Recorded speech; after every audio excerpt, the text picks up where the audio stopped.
My stepmom told the lawyer his real children should split everything, but then they found the updated will in my dad's safe. I was sitting in the corner of the conference room when she said it, 3 days after the funeral. Her 2 sons, Preston and Oliver, flanked her like bodyguards. They'd been living off dad's money since she married him 6 years ago. Neither had worked a real job in their lives. His real children, she repeated, looking directly at me, as if I hadn't been changing dad's IV bags at 3 a.m. while she was at the spa. As if I hadn't moved back home for his final year while Preston was posting yacht photos on Instagram. The lawyer, Mr. Hendricks, cleared his throat. Well, Mrs. Morrison, there's actually been a development. My stepmom's face went pale. What development? Your husband's business partner called this morning. Apparently there's a safe in the office we didn't know about. I sat up straighter. Dad had mentioned a safe once, during one of his lucid moments near the end. He'd grabbed my hand and whispered, the Rembrandt painting, behind it. Don't forget. I'll need to be present when it's opened, my stepmom said quickly. Too quickly. Mr. Hendricks nodded. Of course. We're meeting there in 1 hour. The drive to Dad's office felt surreal. I followed their Mercedes in my beat-up Honda, the same car Dad had helped me buy when I was 17. He'd co-signed the loan even though my stepmom called it enabling my laziness.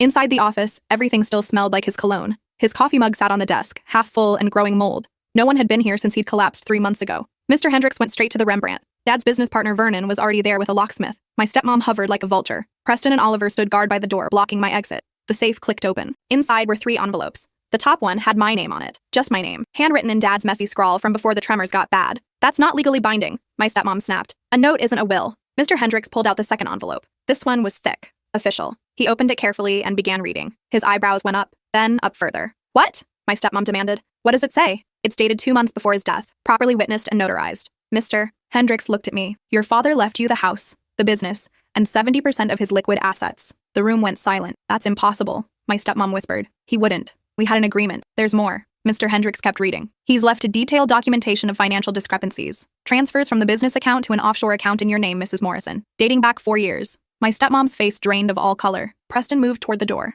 Don't, Vernon said quietly. He'd been Dad's partner for 30 years. We called the police before you arrived. That's when I noticed the third envelope. It wasn't sealed. Inside was a flash drive and a note that said, show them everything. I looked at Mr. Hendricks. What's on it? He hesitated. Security footage. From your father's home office. The camera was hidden in the bookshelf. My stepmom lunged for it, but Vernon blocked her. You should watch it, he said to me. All of it. My hand shook as Mr. Hendricks loaded the files onto his laptop. The first video showed my stepmom and a man I didn't recognize. They were laughing, going through Dad's files. The timestamp was from 2 years ago, when Dad first got sick. The second video made my stomach drop. It showed my stepmom standing over Dad's bed. He was asleep, connected to his oxygen. She was holding a pillow, just holding it, staring at him. The timestamp read 2:47 a.m., 6 weeks before he died. She didn't do anything in that video, but the way she looked at that pillow, the way her fingers tightened around the edges. Keep watching, Vernon said softly. The third video was dated a week later. Same time, 2:43 a.m. This time she was disconnecting his oxygen alarm. She'd disabled it for 11 minutes before reconnecting it. Dad had nearly died that night. I remembered the panic, the ambulance, the doctor saying they couldn't understand why his monitor hadn't alerted anyone. You crazy bitch, I whispered. That's not what it looks like, my stepmom said, but her voice was shaking. I was just checking his equipment, making sure it worked properly. At 2:43 in the morning, Vernon pulled up another file. There are 47 videos. All of them show you entering his room between 2 and 4 a.m. All of them show you tampering with his medical equipment or medication schedule. Preston finally spoke. Mom, what did you do? Nothing. She was backing toward the door now. This is a setup. His real daughter probably faked these videos to steal his money. Mr. Hendricks closed the laptop. Mrs. Morrison, I should inform you that the police are already reviewing copies of these files. Your stepson made sure of that before we met today. I hadn't. Vernon had. He'd known something was wrong for months. Dad had called him during one of his good days, paranoid and scared. Said he didn't trust his wife anymore. Said he'd installed cameras throughout the house just in case. There's more on the flash drive, Vernon said. Audio recordings from the last 3 months, including several conversations between Mrs. Morrison and her sons about speeding up the inheritance process. Oliver was the first to crack. We didn't know, he said quickly. We just thought she meant convincing him to change the will. We didn't know she was actually— Shut up, my stepmom hissed. But Oliver kept talking. She told us he'd be dead within weeks anyway,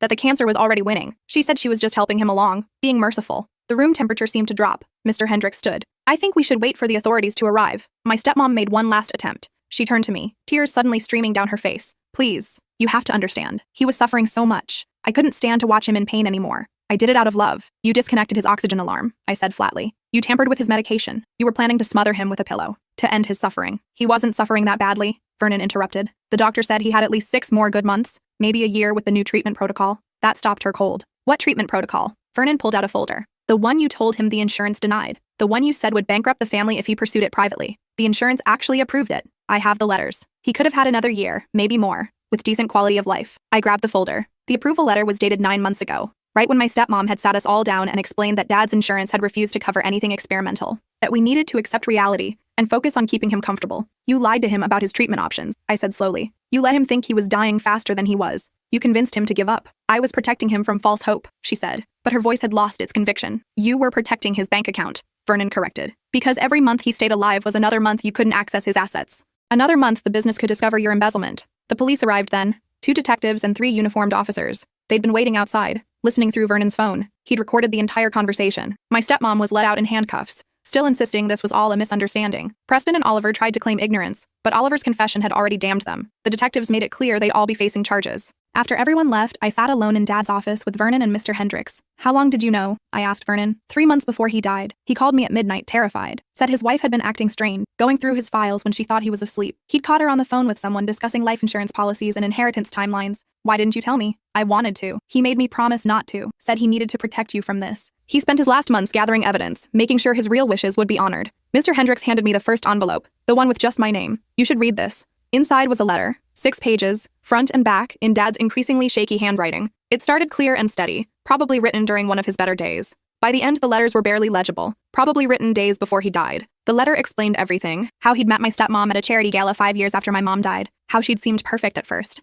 attentive, caring, interested in his work and life, how Preston and Oliver had been polite if a bit entitled. The warning signs started small: money going missing from his wallet, private files moved when he specifically remembered where he'd left them, his medication bottles running out faster than they should. Then he got sick, and she got eager. He described conversations he'd overheard, my stepmom on the phone, discussing his prognosis with someone, sounding almost excited about the timeline. Preston and Oliver making plans for their inheritance, deciding which properties they'd keep and which they'd flip. He wrote about the night he installed the cameras, how he'd pretended to be asleep while my stepmom searched his office, looking for the updated will he'd told her about months earlier. The will that left her comfortable but not wealthy. The will that split everything equally between her and me. She'd stolen that will, burned it in the fireplace while he watched through barely open eyes. That's when he knew he needed to do more. The safe in his office became his insurance policy. Vernon was the only one who knew about it. The will inside was ironclad, written with lawyers who specialized in contested estates. Every clause was designed to prevent my stepmom from challenging it. The letter ended with an apology. I'm sorry I brought this woman into your life. I'm sorry you had to watch me die suspecting your stepmother might be helping it along. I'm sorry I'm leaving you with this mess to clean up. But I'm not sorry I fought back. I'm not sorry I protected you.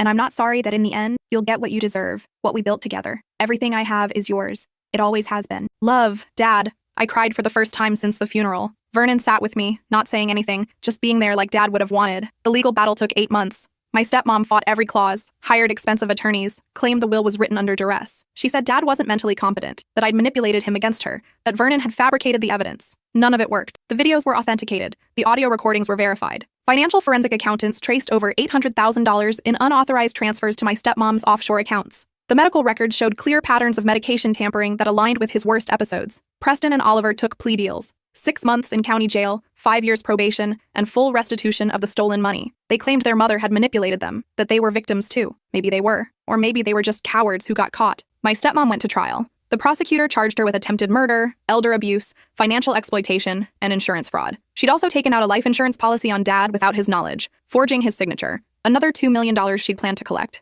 The trial lasted 3 weeks. I testified for 2 days straight, describing the year I'd spent caring for Dad while she got spa treatments and went on shopping trips. Vernon testified about the business irregularities. Medical experts testified about the medication tampering and disconnected alarms. The jury deliberated for 4 hours. Guilty on all counts. The judge gave her 25 years, citing the particularly cruel nature of her crimes, preying on a dying man, denying him treatment that could have extended his life, attempting to murder him when he didn't die fast enough. She screamed at me as they led her away, called me a manipulative bitch who'd stolen her rightful inheritance, said I'd tricked Dad into changing his will, said I deserved nothing. I stood there and watched her go. Didn't say a word. Didn't need to. A year later, I moved into Dad's house. Our house now. I'd spent months having it thoroughly cleaned, redecorated, and blessed by 3 different priests because I'm not taking any chances. Every room where my stepmom had spent time got repainted. Her bathroom was completely gutted and redone. The business was thriving under Vernon's management with me as co-owner. Turns out removing an embezzler from the financial pipeline really improves profit margins. We'd recovered most of the stolen money and donated it to cancer research in Dad's name. Preston and Oliver got out after 4 months for good behavior. They tried to contact me once, asking if we could work something out. Maybe I could help them get back on their feet. Their mother's legal bills had drained their trust funds. I had my lawyer send them a cease and desist letter. The house felt different without the weight of my stepmom's presence. I found items she'd stolen from my mom's collection, jewelry I thought had been lost, photo albums I'd assumed were thrown away. She'd hidden them in her closet like trophies. There were 23 items total, each one a piece of my mother I thought was gone forever. A pearl necklace my mom wore on her wedding day, a gold bracelet my dad gave her when I was born, a watch that had belonged to my grandmother. My stepmom had kept them hidden, probably planning to sell them eventually. Or maybe she just liked knowing she'd taken something from me. I wore my mom's necklace to Dad's birthday that year. I threw a party at the house, invited Vernon and all of Dad's old friends from the business. We toasted his memory, shared stories, and celebrated the life he'd built. No one mentioned my stepmom. It was like she'd never existed. Like those 6 years were just an unfortunate detour in our family's history. Vernon pulled me aside that evening. Your father would be proud of you. I just did what had to be done. No, he shook his head. You did more than that. You could have walked away. Let the lawyers handle everything. Instead, you fought for his legacy, for his wishes. That takes strength. I looked around the house. Dad's books were back on the shelves. His favorite chair sat by the fireplace. His coffee mug, properly cleaned now, held pens on his desk. The house felt like ours again, his and mine, the way it should have been all along. 6 months after that, I was going through Dad's desk and found another envelope. This one was tucked into a hidden compartment in the bottom drawer. It was addressed to me, dated just 3 days before he died. My hands shook as I opened it. Inside was a single page and a key. The letter was short. If you're reading this, everything worked. The safe was opened. The truth came out. She paid for what she did. I'm sorry I couldn't warn you directly. Sorry I had to let you discover it this way. But I knew if I told you my suspicions, you'd try to confront her. I couldn't risk that. Couldn't risk you getting hurt. The key is to safety deposit box 247 at First National Bank. Inside is something I've been saving for you. Something your mother would have wanted you to have. Use it wisely. Use it well. Live the life we both wanted for you. Love always, Dad. The safety deposit box contained $500,000 in cash, neatly stacked, carefully saved, hidden away from my stepmom's greedy hands. There was also a deed to a property I didn't recognize, a beach house 3 hours north, and a photo of my parents, young and happy, standing in front of that same house. The note attached explained that Dad had bought this house right after I was born. It was supposed to be our summer home, a place where I could grow up playing in the sand, learning to swim, building sandcastles with my mom. But my mom got sick before we could ever use it. Dad couldn't bring himself to sell it or visit it without her, so it sat empty for 26 years, maintained by a property management company, waiting. It's yours now, the note said. Fill it with new memories, better ones, happier ones. I drove up the following weekend. The house was small but perfect. Weathered wood siding, blue shutters, a deck overlooking the ocean. Inside, everything was from the early 90s. My parents' furniture, their dishes, their decorations, frozen in time. I spent 2 weeks there that summer, cleaning, updating, making it mine. Each room revealed more treasures. Photo albums showing my parents' courtship and early marriage. My mom's recipe box, full of cards written in her handwriting. Love letters between my parents, sweet and funny and real. In the master bedroom closet, I found a box labeled "For Our Daughter." Inside were outfits my mom had bought for me. Baby clothes sized from newborn to age 5. Little dresses and shoes and hair bows. Things she'd picked out, imagining the daughter she'd raise. The daughter she'd never got to see grow up. I cried harder than I had in years. For the mom I barely remembered. For the dad I just lost. For the life we could have had if cancer hadn't stolen it away. For the years my stepmom had taken from us. But I also felt something else. Gratitude. Dad had protected this place. Kept it safe from my stepmom's manipulation. Made sure I'd eventually find it. Find these pieces of my mother. Find this connection to the life they'd planned. I brought Vernon up to see it that fall. He walked through the house with tears in his eyes. I remember when they bought this place. Your dad was so excited. He kept talking about teaching you to fish off the dock. Your mom spent weeks planning how to decorate your bedroom. He showed me the bedroom in question. Small, painted yellow, with a window seat overlooking the water. She wanted it to be yellow because sunshine was her favorite thing. She said every time you woke up, she wanted you to feel warm and happy. The room still had the curtains my mom had picked out. Yellow fabric with white daisies. A rocking chair in the corner where she'd planned to nurse me. A mobile hanging from the ceiling with felt stars and moons. I sat in that rocking chair and tried to imagine her there. Young, healthy, excited about her new baby and new house. Planning a future she'd never see. Your dad came here once, Vernon said quietly. About 5 years after she died. I drove him up. He couldn't make it past the front door. Just stood there crying. Said it hurt too much, seeing everything she'd touched. Everything she'd wanted. He never came back. But he'd kept paying the property taxes. Kept the management company employed. Kept the utilities on. Kept everything exactly as my mom had left it. Just in case. Just hoping that someday I'd find it. I decided to keep the house. Use it the way my parents intended. That winter, I brought books and blankets and spent weekends there, reading by the fireplace, walking the beach, healing from everything my stepmom had put us through. 2 years after Dad died, I met someone. A teacher named Adrian who volunteered at the same literacy program I'd joined. He was kind and patient and nothing like the entitled men my stepmom had tried to set me up with during those awful years. I brought him to the beach house on our 4th date. Told him about my parents. About Dad's fight to protect his legacy. About my stepmom's betrayal and arrest. He listened to everything. Didn't judge. Didn't offer unwanted advice. Just listened. Your dad sounds like he was an incredible man, he said finally. He was. And your stepmom sounds like she got exactly what she deserved. We sat on the deck watching the sunset. The ocean was calm, the sky turning orange and pink. Do you ever wonder what your life would have been like if she'd never come into it? He asked. I thought about it. The years I'd spent caring for Dad while she took spa days. The nights I'd sat by his bedside while she went to concerts. The funeral I'd planned while she complained about the flower arrangements. I'd have more good memories of his final years, I said. Less trauma to work through in therapy. Adrian smiled. But you'd also know less about your own strength, about what you're capable of when someone you love needs protecting. He was right. The fight with my stepmom had revealed something I didn't know about myself. I wasn't just Dad's caretaker or my mom's orphaned daughter. I was someone who could stand up to manipulation and greed. Someone who could fight legal battles and win. Someone who could honor their father's memory by refusing to let evil people profit from his death. Dad knew that, I said. That's why he left me everything. Not because I deserved his money, because he knew I'd use it the right way, protect his legacy, honor his wishes, not waste it on yachts and designer bags like Preston and Oliver would have. We got married 2 years later. Small ceremony at the beach house, just family and close friends. Vernon walked me down the aisle. In my bouquet, I tucked a photo of my parents from their own wedding day. Preston and Oliver sent cards. They both claimed to be doing better, working real jobs, attending therapy for their enabling behaviors. Preston wrote, "I know I don't deserve your forgiveness, but I want you to know I understand now what my mother did, what we all did by staying silent. I'm sorry." I never responded. Some bridges aren't meant to be rebuilt. My stepmom sent nothing. I heard through the legal grapevine that she was still in prison, still insisting she'd been set up, still claiming dad had manipulated me against her, still playing the victim while serving time for trying to murder her husband. 3 years into my marriage, Adrian and I were expecting our first child, a daughter. We'd already decided to name her after my mom. I was 8 months pregnant when I got a call from the prison. My stepmom wanted to see me, said she had something important to tell me before her appeal hearing. "Don't go," Adrian said immediately. "She just wants to manipulate you again." Vernon agreed. "She's been filing appeals for 5 years. They keep getting denied. This is just another attempt to get someone on her side." But something made me curious. Maybe it was the pregnancy hormones. Maybe it was the fact that I was about to become a mother and couldn't imagine ever doing what she'd done. Maybe I just wanted closure. I went. Adrian and Vernon came with me, waiting in the visiting room lobby while a guard led me to a small conference room. My stepmom looked older, gray hair, lines around her eyes, thinner than I remembered. Prison had not been kind to her. "Thank you for coming," she said as I sat down. The handcuffs clinked against the table. "What do you want?" "I want to apologize." I waited. She'd lied so many times before. Why would this be different? I've had a lot of time to think in here. 5 years. Therapy sessions, anger management, programs about financial responsibility and elder abuse. She looked down at her hands. "I was wrong. About everything. About your father. About you. About what I deserved. You tried to kill him. I know. You stole from his business. I know. You lied about his treatment options. You let him think he was dying faster than he was. I know." Her voice cracked. "And I have to live with that every day. Knowing I cut short whatever time he had left. Knowing I hurt him, hurt you." I didn't say anything.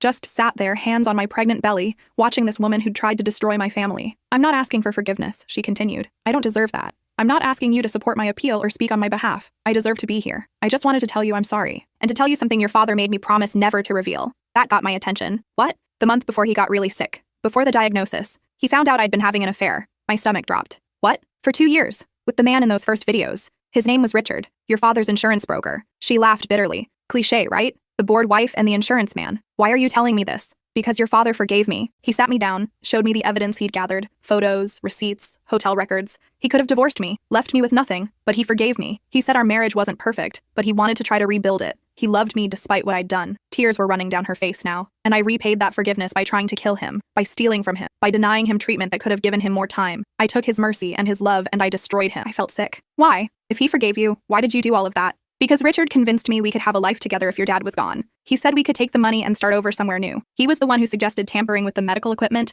who helped me set up the offshore accounts, who promised me it would all be worth it. Where is he now? Prison. Different facility. He got 15 years for conspiracy to commit murder and financial fraud. Turns out he'd done this before. 2 other wealthy clients died under mysterious circumstances. Their widows both ended up with nothing after he cleaned out their accounts. I stood up. "I don't know what you want from me. Absolution? You're not getting it. I don't want anything. I just wanted you to know your father was a better person than I ever deserved. And you should be proud of him. Not just for leaving you his fortune or for gathering evidence against me, but for trying to save our marriage even after I betrayed him. That took real love, real strength." The guard opened the door. My time was up. "One more thing," my stepmom said quickly. "Your father left another envelope. Not in the safe, not in the safety deposit box, in the storage unit behind the office. Unit 217. The key should be in his desk at home, taped under the bottom drawer. Why are you telling me this now? Because whatever's in there, he wanted you to have it. And because I'm done lying, done hiding things. I've taken enough from you. I'm not taking this too." I left without responding, told Adrian and Vernon what she'd said as we drove home. "It could be a trap," Vernon warned. "Some way to manipulate you into supporting her appeal. Or it could be legitimate," Adrian countered. "She has nothing to gain by lying now."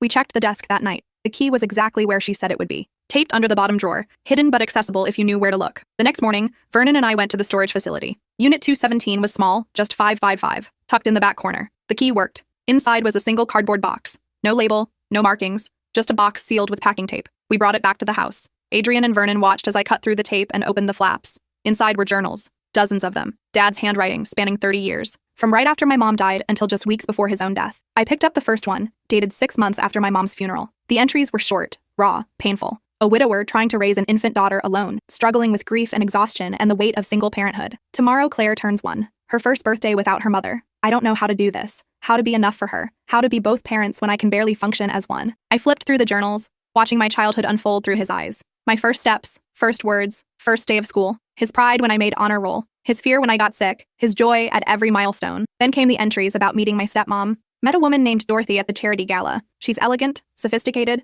everything I thought I'd never find again. Claire seems to like her. Maybe this could work. Maybe I could give Claire the mother figure she deserves. The entries grew darker as years passed. Dorothy spent $12,000 on designer bags this month. I've tried talking to her about budgeting, but she gets defensive, says I'm being controlling, and later, found another charge I don't recognize. When I asked about it, she said I must have forgotten authorizing it, but I know I didn't. The affair was documented in painful detail. Saw Dorothy having lunch with a man today, the way they looked at each other, the way he touched her hand. I followed them to a hotel, watched them go in together, watched them leave 3 hours later. I wanted to confront them, but I'm too tired, too sick. What's the point? But then, I forgave Dorothy today, showed her the evidence and told her I wanted to work on our marriage. She cried, apologized, promised it would never happen again. Maybe I'm a fool. Maybe I'm just lonely, but I can't face dying alone. I need to believe people can change. The final entries were heartbreaking. Dorothy was in my room again last night. Thought I was asleep. She stood over my bed for 10 minutes just staring. I pretended to be unconscious. When she left, I installed another camera. I need to know what she's planning. And finally, if Claire is reading this, everything in the safe is real. Everything I documented actually happened. I'm so sorry I brought this woman into your life. So sorry I exposed you to her cruelty and greed.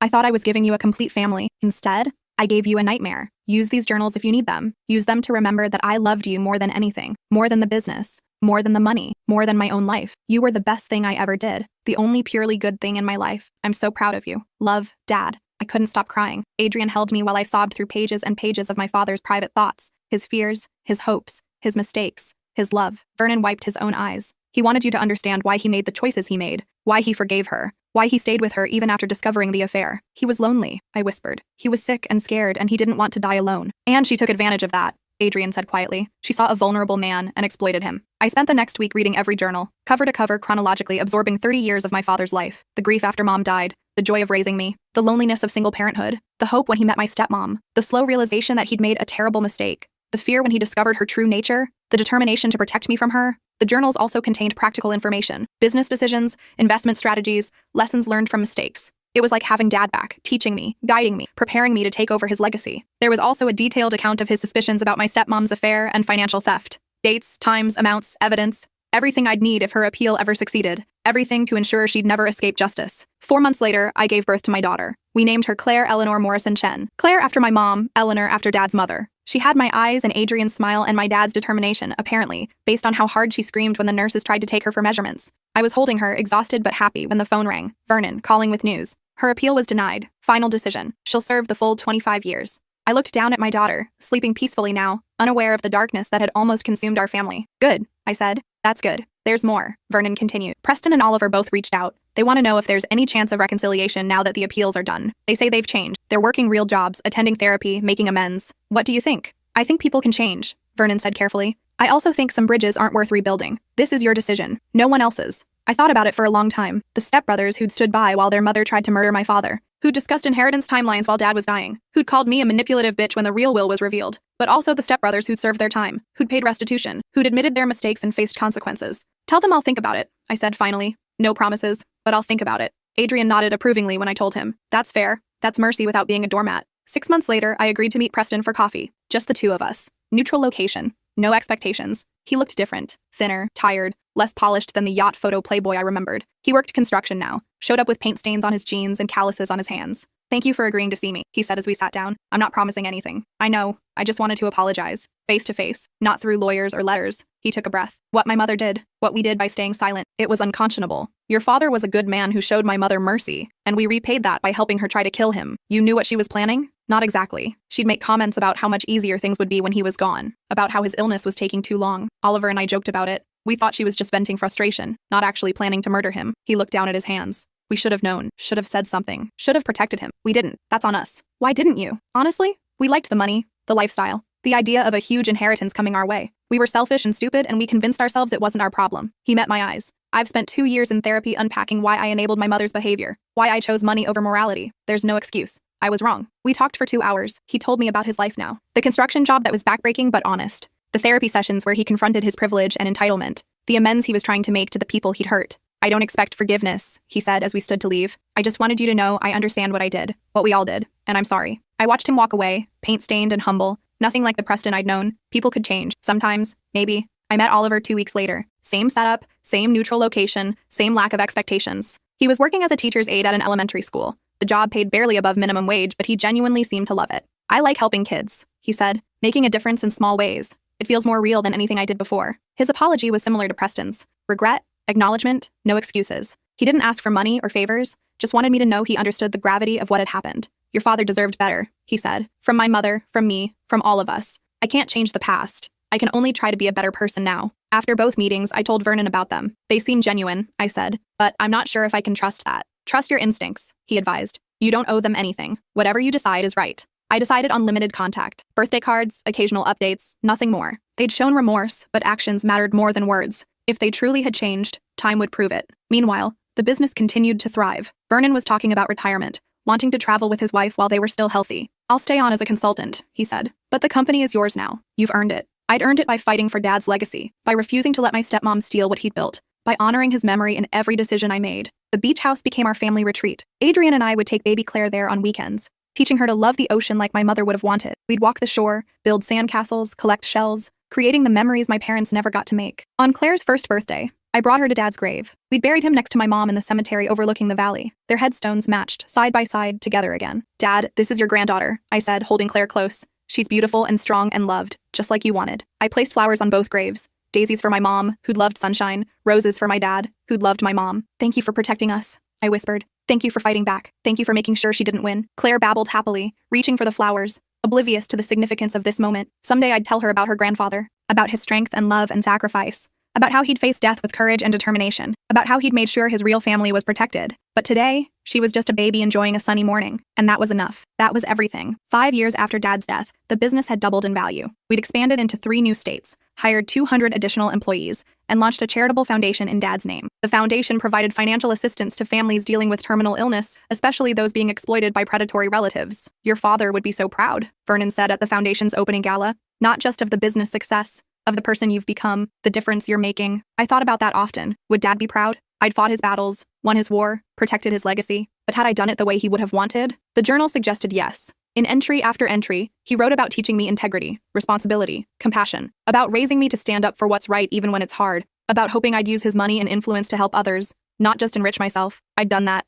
The foundation, the business ethics standards, the employee benefits that exceeded industry norms. Every decision made with Dad's values in mind, but I'd also built my own life. The beach house was full of new memories now. Claire's first steps, her first words, her first everything. Adrian's photography decorated the walls, my own touches everywhere, making it ours while honoring my parents' memory. 8 years after Dad's death, I got another call from the prison. My stepmom again. This time it wasn't about appeals or apologies. She was dying. Stage 4 lung cancer. She had maybe 6 months. She's asking to see you, the warden said. Keep saying she has something to give you. I didn't want to go. Didn't want to see her. Didn't want whatever final manipulation she had planned. But something made me agree. Maybe it was closure. Maybe it was morbid curiosity. Maybe I just wanted to see her face the same death she'd tried to impose on my father. She looked terrible. Gray skin, oxygen tubes, the prison hospital gown hanging off her skeletal frame. Cancer had ravaged her faster than it had Dad. Maybe that was justice. Maybe that was karma. Maybe it was just cruel irony. Thank you for coming, she whispered. Her voice was barely audible. What do you want? To give you this. She gestured weakly to a manila envelope on the table. My lawyer brought it.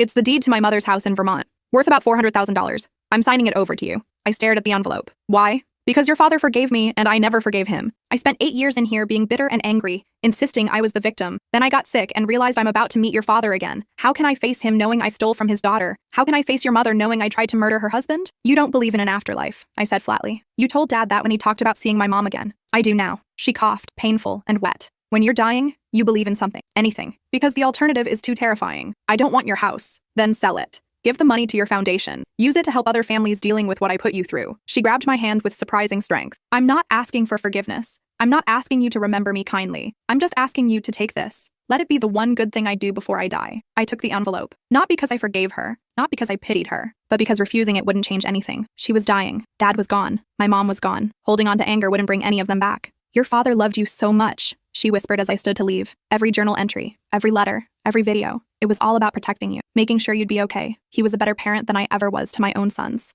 Yes, I agreed. He was. Tell Preston and Oliver I'm sorry. Tell them I love them even though I failed them. Tell them. She coughed again, harder this time. The nurse moved to her side. I have to go, I said. Wait. She struggled to sit up. One more thing. Your father left you something else. I don't know what or where, but he told me right before he died that there was one more envelope, one more secret. He said you'd find it when you needed it most. You're lying. I'm not. I swear on my own grave. There's something else. Something he wanted you to discover on your own. I left without responding. Told Adrian about the conversation on the drive home. Do you believe her? He asked. I don't know. She's lied so much before, but she's also dying. What would she gain by lying now? We searched the house again. Every drawer, every closet, every hiding place Dad might have used. Nothing. We checked the beach house, the office, the safety deposit boxes. Nothing. Maybe there is no envelope, Adrian suggested. Maybe she was just messing with you one last time. Maybe. Or maybe Dad had hidden something so well I hadn't found it yet. Something he wanted me to discover when the time was right. My stepmom died 3 months later. Preston and Oliver called to let me know. They didn't invite me to the funeral. I wouldn't have gone anyway. She left everything to charity, Preston said. The house in Vermont,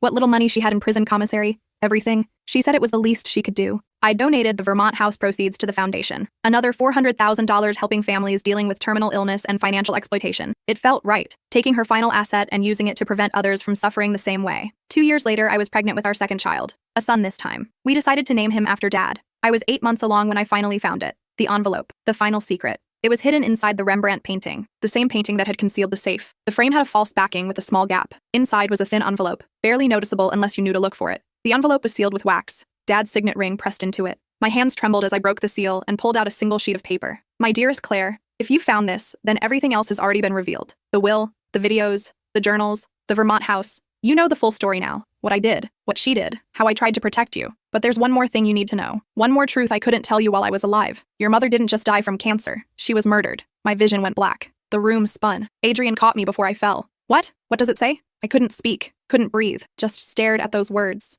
Murdered. My mother was murdered. The letter continued. I discovered it 2 years before I met Dorothy. Your mother's cancer was in remission. She was getting better. Then she suddenly relapsed. The doctors couldn't explain it. Said it was unusual, but sometimes cancer comes back aggressively. I accepted that. I had no reason to question it. Until I found your mother's journal while packing her things. She'd documented feeling sick after taking her medications. Dizzy, nauseous, weak. She suspected her prescriptions were wrong, but her oncologist assured her they were correct. She wrote about feeling like someone was poisoning her. I dismissed it as paranoia from the pain medications. I was wrong. The letter detailed his investigation, how he'd found irregularities in her medical records years later, medications prescribed that didn't match her treatment plan, prescriptions filled at a pharmacy her doctor never used, payments from a bank account that shouldn't have existed. The pharmacy tech who filled her prescriptions disappeared 2 weeks after your mother died. I hired investigators. They found her in Mexico, living under a false name, with $50,000 cash she couldn't explain. She claimed a doctor paid her to swap your mother's medications, give her placebos instead of cancer drugs, poison disguised as treatment. She wouldn't say which doctor. The investigators couldn't prove anything. The pharmacy tech died in a car accident before we could question her further. My hands were shaking so badly I could barely hold the paper. Adrian read over my shoulder, his face pale.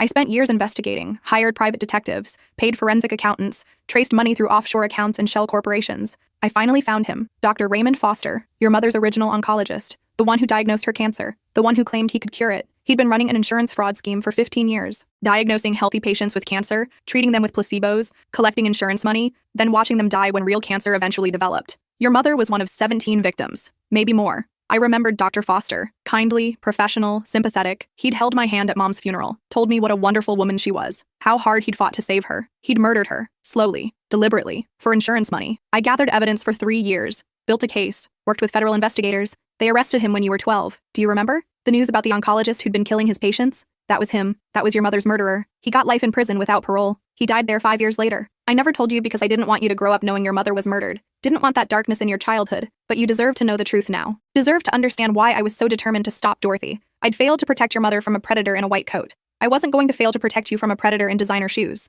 I love you. I'm sorry. I hope you can forgive me for keeping this secret. Dad. I sat on the floor crying, while Adrian held me. Everything I thought I knew about my mother's death was wrong. She hadn't just lost a battle with cancer. She'd been murdered by a man she trusted, a doctor who'd taken an oath to do no harm, and Dad had spent years getting justice for her, quietly, secretly, while raising me alone. He'd caught her killer and made sure he paid. Then he'd kept that burden to himself, never telling me, never letting that darkness touch my childhood. He protected you twice, Adrian said softly. Once from your mother's murderer, once from your stepmother's greed. I called Vernon immediately. He'd known. Of course he'd known. He and Dad had worked together on the investigation. He made me promise never to tell you, Vernon said. Said you deserved a childhood without that trauma, without knowing someone had deliberately killed your mother. Dr. Foster, I whispered. I remember the news. The patients he'd murdered. I never connected it to Mom. Your father made sure you wouldn't. Kept your mother's name out of the media coverage. Sealed the court records related to her case. He wanted Foster punished, but he didn't want you traumatized by the details. That night, I went down a rabbit hole researching Dr. Raymond Foster's case. The news articles, the court documents, the victim count that had grown to 23 confirmed deaths.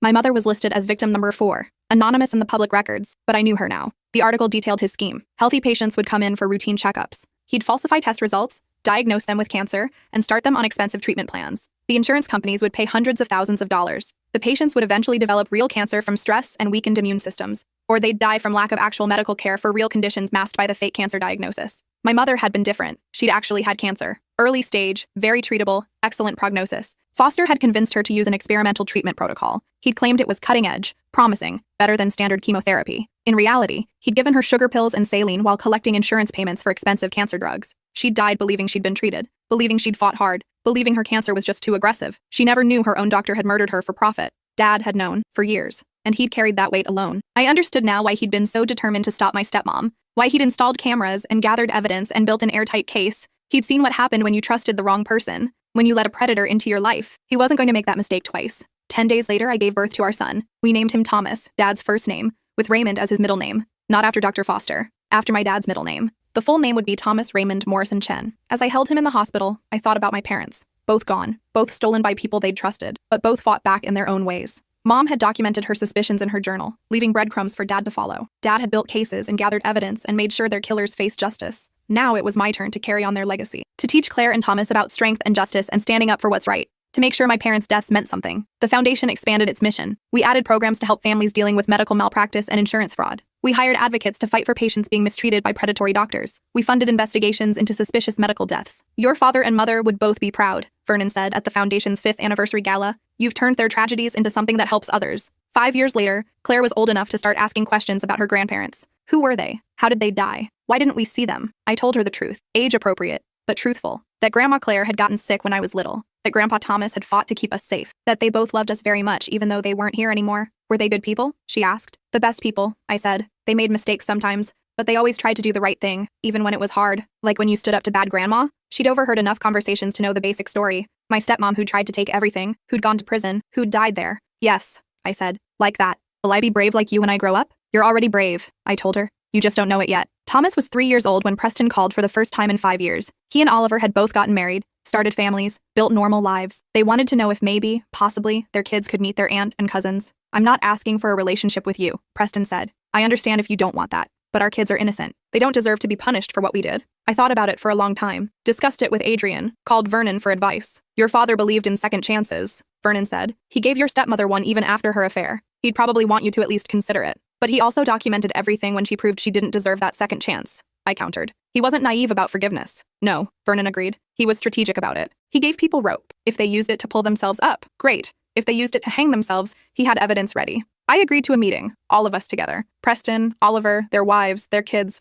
neutral location, short visit, no expectations beyond basic civility. Preston's daughter was 5, adorable, obsessed with dinosaurs. Oliver's twin boys were 3, energetic and hilarious. They played with Claire and Thomas while we adults watched cautiously. They get along well, Preston's wife said carefully. She was a nurse, he'd told me. They'd met in his therapy group. She knew everything about his past. Kids usually do, I replied. Preston talks about your father sometimes, she continued. About how kind he was despite everything. How he paid for Preston's college even after he dropped out twice. How he never gave up on them even when they didn't deserve it. My dad was too generous sometimes, I said. That's how your mother-in-law was able to exploit him. I know. Preston knows too. That's why he's working so hard to be different. To be the kind of man your father tried to teach him to be. I watched Preston playing with the kids, teaching them how to build a tower with blocks. He did seem different, softer, more present, genuinely engaged with fatherhood in a way he'd never been engaged with life before. I don't think we'll ever be close, I told her honestly. Too much history, too much pain. I understand. Preston does too. He just wants his kids to know they have family beyond us, to know their grandfather was a good man even if their grandmother wasn't. We agreed to supervised visits twice a year, holidays or birthdays, always in public, always with clear boundaries. The kids didn't need to suffer for their parents' mistakes. That wasn't their burden to carry. 10 years after Dad's death, Vernon finally retired. He and his wife moved to Portugal, bought a villa overlooking the ocean. We video called monthly, comparing beach house views and retirement plans. You've done more than I ever expected, he said during one call. The business is thriving. The foundation is making real differences. Your family is happy and healthy. Your father's legacy is secure. I couldn't have done it without you. Sure, you could have. You're his daughter. You have his determination and your mother's compassion. That's an unstoppable combination. The business continued to grow. We expanded internationally, opened offices in 6 countries, employed over 2,000 people. Dad's original vision of an ethical, employee-focused company that prioritized people over pure profit had proven incredibly successful. Turns out treating employees well and conducting business honestly was actually good for the bottom line. Who knew? The foundation had helped over 500 families by then, providing financial assistance, legal support, advocacy for victims of medical malpractice or financial elder abuse. Every family we helped was a tribute to my parents. Every predator we stopped was justice for what they'd endured. Claire was 14 when she asked to read the journals. Dad's journal. All of them. She'd heard enough stories to be curious about the full truth. It's heavy stuff, I warned her. 30 years of your grandfather's private thoughts,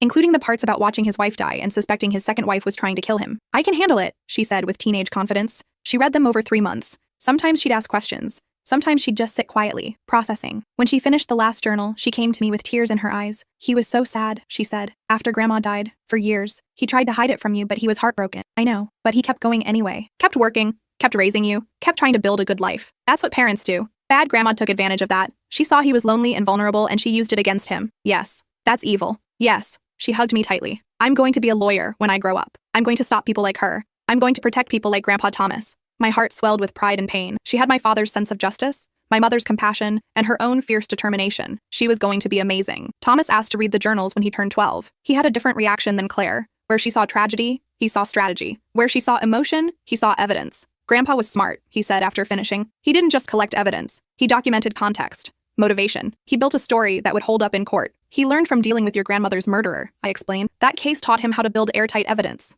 "I want to study forensics," Thomas announced, "like Grandpa did when he was investigating. I want to solve crimes and catch bad people." Both kids had inherited their grandfather's crusade for justice. Just different approaches. Claire would fight in courtrooms. Thomas would fight in crime labs. Both would continue his legacy. 15 years after Dad's death, I was going through some old boxes in the beach house when I found one more envelope. It had fallen behind a dresser drawer, probably decades ago. The paper was yellowed, the ink faded. It was from my mom, written when I was an infant, before she got sick, before Dr. Foster murdered her. "My darling Claire, if you're reading this, I'm gone. I don't know how or when, but a mother knows these things. I feel it in my bones that I won't get to see you grow up, won't get to watch you become whoever you're meant to be. That breaks my heart more than my own death ever could. But I want you to know something. I want you to know that you were wanted and loved beyond measure, that every moment of your existence has been pure joy for me. That being your mother, even briefly, was the greatest honor of my life." I couldn't see through my tears. Adrian found me sobbing on the beach house floor, clutching the letter. "She knew," I managed to say. "She knew she wouldn't survive." The letter continued with advice for life: how to handle heartbreak, how to stand up for myself, how to choose partners wisely, how to find joy in small moments and strength in dark times, how to be brave when the world felt scary, how to love fully even knowing loss was inevitable. "Your father is a good man," she'd written. "The best man I've ever known. He'll take care of you. He'll love you enough for both of us.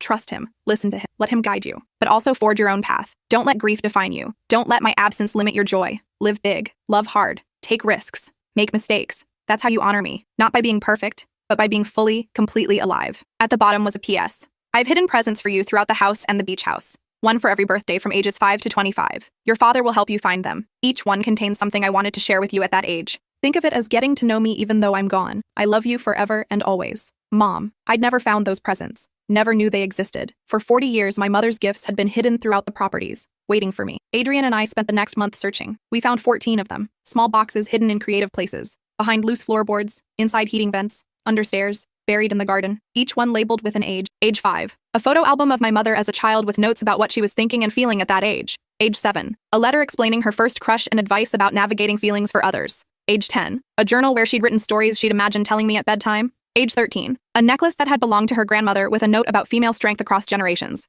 Age 16. A book of poems she'd loved, with her favorite passages highlighted and notes in the margins. Age 18. A letter about leaving home, finding yourself, making hard choices. Age 21. A bottle of champagne, now vinegar, but the thought counted, to celebrate entering adulthood. Age 25. A ring she'd inherited from her mother with a letter about building your own family. We never found the gifts for ages 8, 9, 11, 12, 14, 15, 17, 19, 20, 22, 23, and 24. Maybe they were lost. Maybe they'd been thrown away during one of my stepmom's redecorating sprees. Maybe they were still hidden somewhere, waiting to be discovered. But what we found was enough. Each gift felt like getting a piece of my mother back, like she was reaching across death to mother me anyway, to guide me, to love me. I shared the gifts with Claire, let her read the letters, see the photos, understand her grandmother as a real person rather than just a tragic story. "She was funny," Claire said, reading through one of the journal stories. "And kind of weird." "Everyone's weird," I said. "The question is whether it's good weird or bad weird." "Good weird," Claire decided. She was definitely good weird. 20 years after Dad's death, the foundation had helped over 2,000 families. We'd expanded into 12 states, hired full-time legal teams to fight medical malpractice and financial exploitation cases,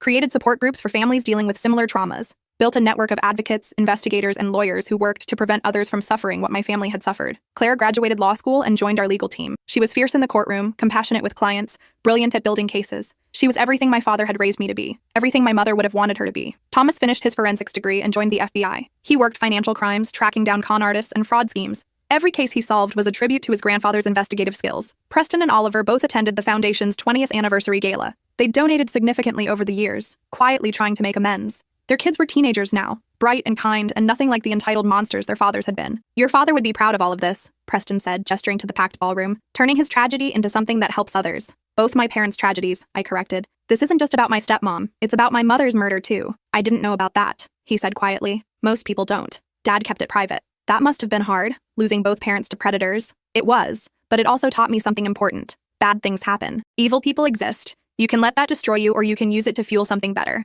I chose better. The gala raised $3 million that night. Money that would help 300 more families. Money that would stop dozens more predators. Money that turned my parents' pain into other people's protection. 25 years after Dad's death, I stood in his office, which was technically my office now. The Rembrandt still hung on the wall. The coffee mug still sat on the desk, though I'd finally washed it and used it for pens. His spirit was everywhere. In the books he'd loved, the photos he displayed, the business principles he'd established. But the office also had my touches now. My degrees on the wall, photos of my kids, my mother's pearl necklace in a display case. The office was a bridge between past and present, between his legacy and my own, between what he'd built and what I was building on that foundation. Vernon called that afternoon. He was 78 now, retired for 15 years but still keeping tabs on the business. I have something to tell you, he said. Something I probably should have mentioned years ago. What? Your father left me a letter too. Instructions to give you one final message when you turned 50. I was 51 now. He was a year late. Sorry, he said sheepishly. I forgot exactly when your birthday was. Old age. Anyway, he wanted me to tell you this. You did better than I ever could have imagined. You took what I left you and made it into something greater. You honored your mother's memory and my wishes and still built your own path. I'm proud of you. I always was. I love you, Dad. I cried for the third time that month, tears for the father I still missed, for the mother I barely remembered, for the family we could have been if Dr. Foster and my stepmom hadn't stolen it from us, but also tears of gratitude, for the life I'd built despite them, for the children I'd raised who were making their own differences, for the business and foundation that helped thousands, for the justice we'd achieved and the legacies we'd honored. That evening, Adrian and I walked the beach behind our house, the same beach my parents had dreamed of sharing with me, the same beach where I'd taught my kids to swim and build sand castles and love the ocean. Do you ever wish things had been different? Adrian asked. That your stepmom had never existed? That your mom had never been murdered? Every day, I admitted. I'd give everything to have them both back, to have one more conversation with my mom, one more day with my dad when he wasn't sick. But I can't change the past. I can only honor it. And I've spent 25 years doing exactly that. The sun was setting, painting the sky in oranges and pinks and purples, my mom's favorite colors, the colors she'd wanted in my childhood bedroom. I thought about the generations of my family, my grandmother, who my mom mentioned in one letter, my mom who'd been stolen too soon, my dad who'd fought until his last breath, my children who were carrying those legacies forward. We were all connected by love and loss and determination, by the refusal to let evil win, by the commitment to turn tragedy into something meaningful. My stepmom had tried to destroy us,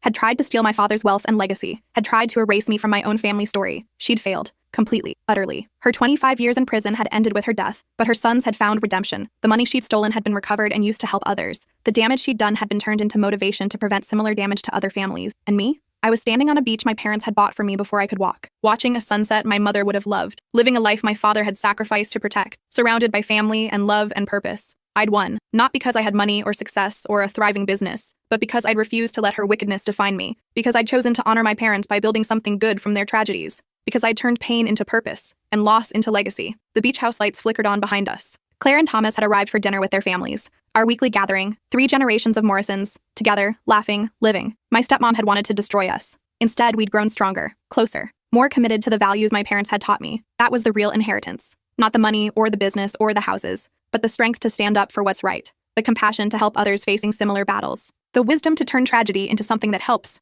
rather than harms. As we walked back toward the house, toward our family waiting inside, I whispered a thank you to the wind, to my mom who I barely remembered, but who'd shaped me anyway through her letters and gifts, to my dad who'd fought so hard to protect me, to Vernon who'd been there for all of it. They'd given me everything that mattered. Not material wealth, though that came too, but strength, integrity, purpose, love. And I'd use those gifts to build something they'd both be proud of, something that honored their memories and helped others avoid their fates, something that turned our family's darkest chapters into other families' salvation. My stepmom had gambled everything on killing my father for his money. She'd lost her freedom, her son's respect, her health, her life. She died in prison, alone and sick, having destroyed everything she tried to gain. Meanwhile, I stood on my parents' beach, surrounded by love, carrying forward their legacy, helping hundreds of families avoid our fate. That was justice. That was victory. That was the inheritance that actually mattered. And as I walked inside to join my family for dinner, I felt my parents' presence like a warm embrace. They were gone, but they weren't really gone. They lived on in every choice I made, every family we helped, every stand I took against exploitation and abuse, every moment of joy I chose despite the darkness that had tried to consume us. My stepmom had told the lawyer that his real children should split everything. She'd been wrong about many things, but especially that. Because I was his real child, the one who'd cared for him, the one who'd honored his wishes, the one who'd turned his legacy into something that mattered beyond money. And in the end, that was worth more than any inheritance she could have stolen.